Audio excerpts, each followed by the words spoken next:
Hi guys, welcome to my channel. Today we are going to be looking at how to use Facebook Reels to grow your business. Without wasting time, let's get started. Take a look at my page that just has 21 followers, but with Reels, Facebook Reels, I've been able to get lots and lots of views, even up to 1,200 views in one of the video. So this is how to create your Reels. So when you're in the home page like this, just click on create Reels.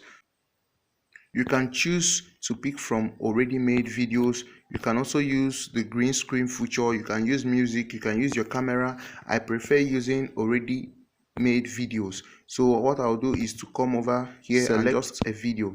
You can add audio, you can add text, you can add effects and other things. And the next thing is to do is to click on the next button here. I like making my videos already edited. Feel free to write a description of your video and hashtags. Don't click on share reels, and just like that your reel will be uploaded to Facebook. This video was helpful. Don't forget to like and subscribe to this channel for more. Thank you.